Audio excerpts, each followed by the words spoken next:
remember these? Do you remember these? These are, at least what we used to call them back in the day, slap-on bracelets. And Leroy, please. What? So you're the one that took all my bracelets. I leave the package open for just a few minutes, man, and you know we had a hard time getting these as children. yes, that is true. I was getting to that. There were things that our parents just didn't buy into, despite them being at least the latest rage, because everyone who was anyone had one, or many like Leroy here. Just living the dream over here. You feeling vindicated now? Yeah, sorta. Hey, do you remember when we tried making one of these with a tape measure? Well, it seemed like it should have worked at the time. Well, actually, we weren't that far off because that's where the idea came from. The inventor Stuart Anders was playing with a self-rolling tape measure similar to this. One day when he slapped it on his wrist and thought it would make an excellent bracelet, at least once it was covered in fabric.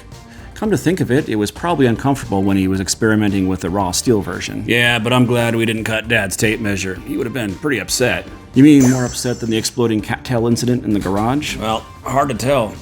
Only one of those actually happened. Yeah, well, we digress. That was a whole nother story. Our friend Richard actually was responsible for that cattail incident. Oh yeah, the dude with the questionable socks. Yeah. But as we were saying, it's the 1980s and fashion was really going nuts at the time. So many bright colors and new ideas of ways to decorate ourselves and to really express our individuality. Yeah, it's something like that. We eventually convinced our mother to buy us each one, and let me tell you, I was as proud as ever wearing that light green slap-on bracelet into school the next day.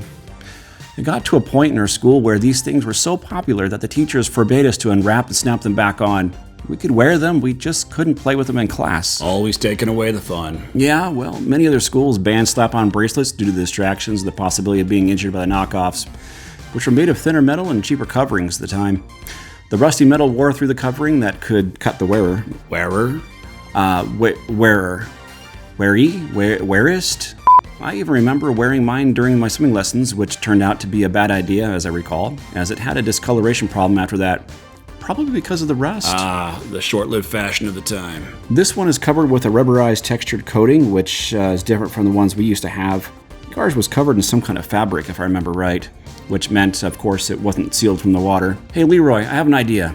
Can you cut one of these open and see what's inside? Yeah, man, just give me a moment. While Leroy is on his side quest here, I will add that there are forms of these still running around. Ow. Here's a reflective set you can buy for evening outdoor activities. You get that cut open yet, Leroy? Yeah, I'm working on it. Well, I'll continue.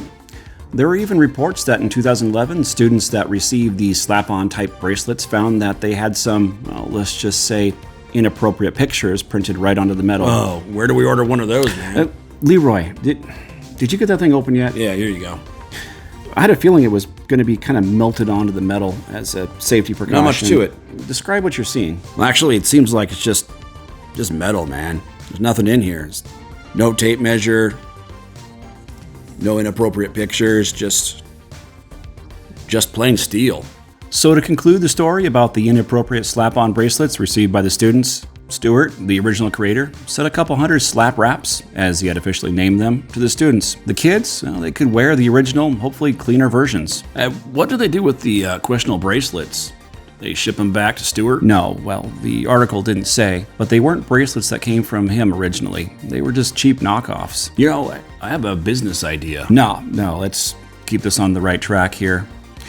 So do you remember these things? And if so, how many of these things did you own? And what was printed on yours? Please don't take them apart. Just enjoy them for what they are. And remember, it's always good to remember. You said it.